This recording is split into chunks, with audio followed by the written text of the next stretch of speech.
AFA Today. Kevin McCullough, glad you're with us. And a very interesting day in the news headlines. Russia saying that John Kerry lying to the American elected officials over the last couple of days. And they need to get their act together. He's basically implying. So here's the real question. Should that cause an even bigger delay or denial of service from the office of Obama to the actions in Syria? I mean, should this be? What about this 100-page document? The Russians are saying we've got 100 pages that say that demonstrate we've compiled all of the evidence. This is the evidence that it was rebels that did this, likely Al Qaeda, because they control all of the rebellion. My other question that I still haven't had answered is very simply, if this happened in March, why now? Why did the president come out on Labor Day, holiday weekend, middle of the U.S. Open, from the Rose Garden? Joe Dencher's Biden standing next to him, saying what a moral imperative it was. Why wasn't it a moral imperative, I don't know, in April or May or June? Why was it only an imperative now? That seems odd, at the very least. Lots of questions. And I don't know that we're getting satisfactory answers. I'll let a few of you sound off on this because I know that some of you have been dying to for a little bit. So let's do that. Let's start with Cynthia in Texas. Cynthia, you're up first on AFA Today. Welcome. Hi. I think it's just a ploy to get America bombed by the Muslims. They have to have a reason. Obama is using it. 30 days, please. What does that take to get us bombed?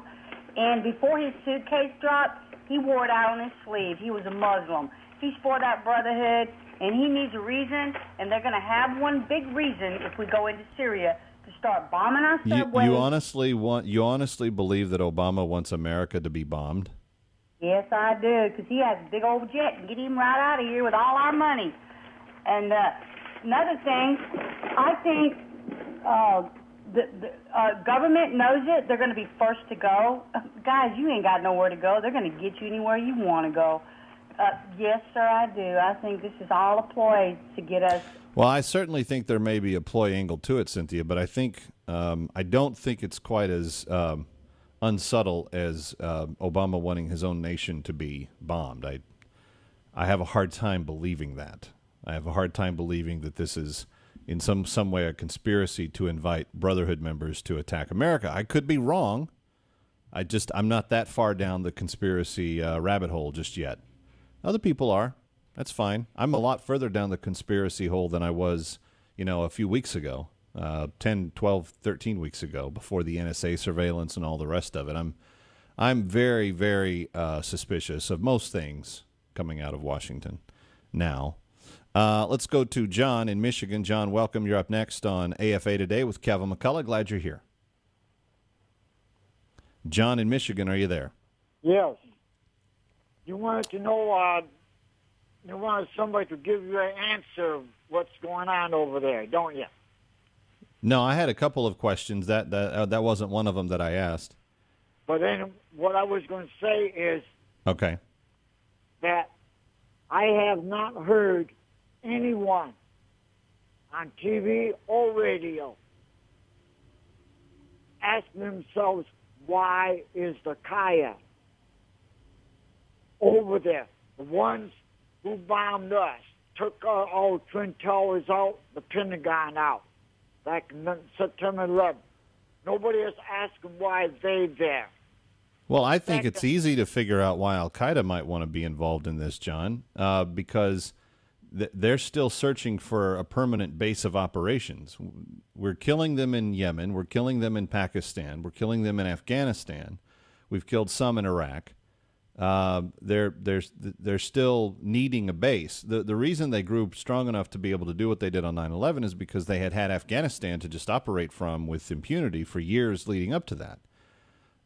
If they can see an opportunity to move into Syria, take control, and run a system there that allows them to operate kind of unimpeded, it's a huge advantage for them. And that's why we do have a stake in the outcome of Syria. I'm not sure it's necessarily letting al-Qaeda become the new operators of that territory. And that's what they want. And they're wholly operating, they're wholly running the rebellion now. When the rebellion started, it was about democracy and desiring self-determination. They asked Americans for help. We said no. Assad killed 140,000 people with bullets and bombs. We said, big deal. He launched a chemical attack in March. All of a sudden now we're like, oh, this is bad. We got to do something about it. None of that makes sense to me. That timeline, that sequence of events, none of that makes sense. But it may be something that we never know the answer to all the way. Bob in Texas, you're up next on AFA Today. Hi, Bob.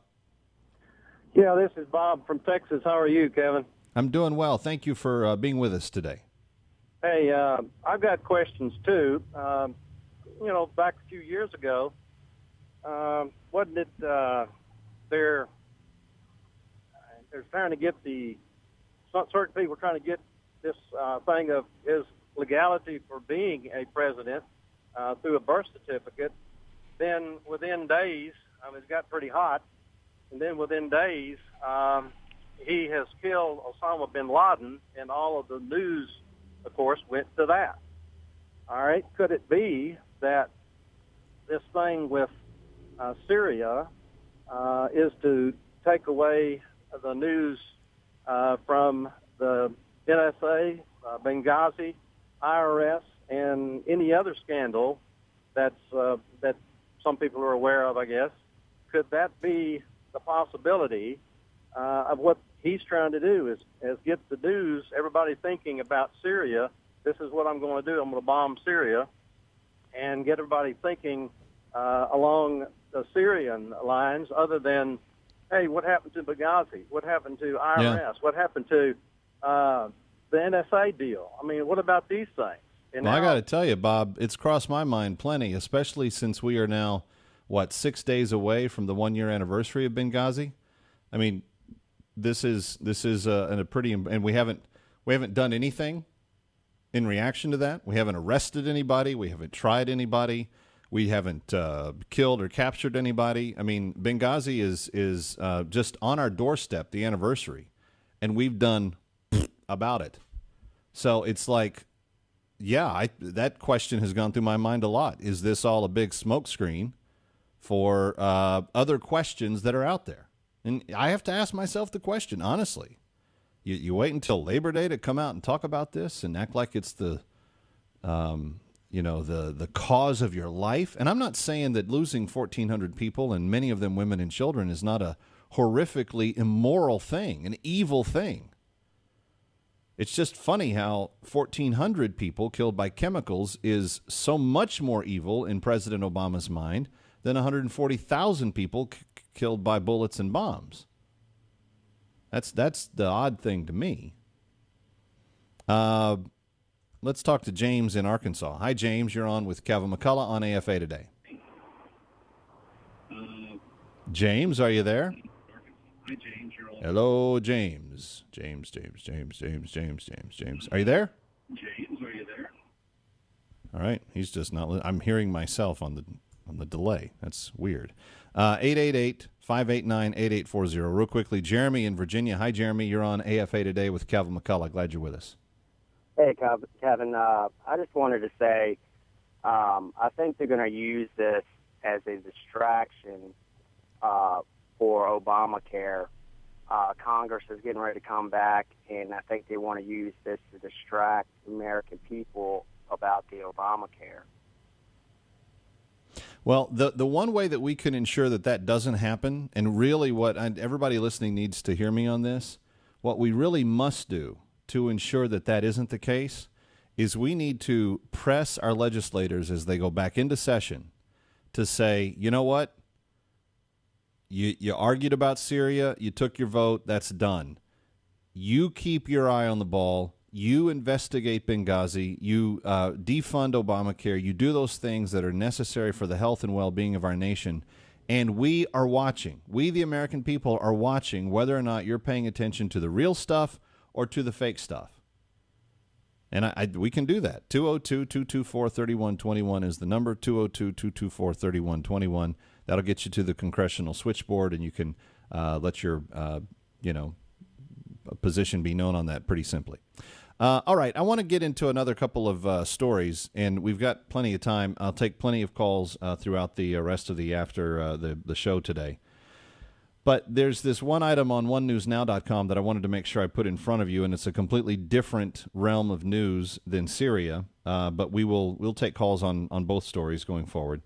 But the Chicago public schools this year are mandating that kindergartners receive sex education lessons. The Chicago public schools are mandating that kindergartners receive sex education lessons. The CEO of the Chicago Public Schools is emphasizing that this curriculum will be age appropriate. Really? What is age appropriate about sex at 5 years of age? 4 in some cases.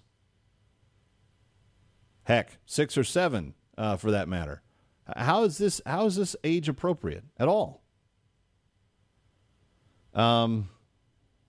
The Illinois Family Institute's spokesperson says what all the talk about is that from the perspective of those on the left, there's virtually nothing that is considered inappropriate, she points out, but they believe that it's appropriate to talk to kindergartners about diverse family structures, and that means it is talking about families that are headed by people who are having sex with people of their same gender. That's the game. How do we begin to desensitize and indoctrinate the next generation of people to not have hardened moral positions against certain types of sexual behavior? Well, we just desensitize them from the time that they're super little. Remember yesterday on this broadcast, I was telling you about the story of a 47-year-old man who was raping a 5-year-old daughter, and the anger with which that father put that man into an unconscious state, and he ended up dying of his wounds. How old was his daughter? The same age as a kindergartner. Friends, the reason that we don't condone sex with children is a couple of reasons, but one is they're just not ready to handle it. They're not made for it. Their bodies, their minds, their emotions, their hearts, they don't know what it is. And there is absolutely no need to have kindergarten classes in Chicago or anywhere else saying, hey, let's talk about parts and function and use and desire and stimulation and climax and everything else. What purpose does any of that serve for a 5-year-old? I have a 3.5, almost 4-year-old now. He's not anywhere near ready for this stuff.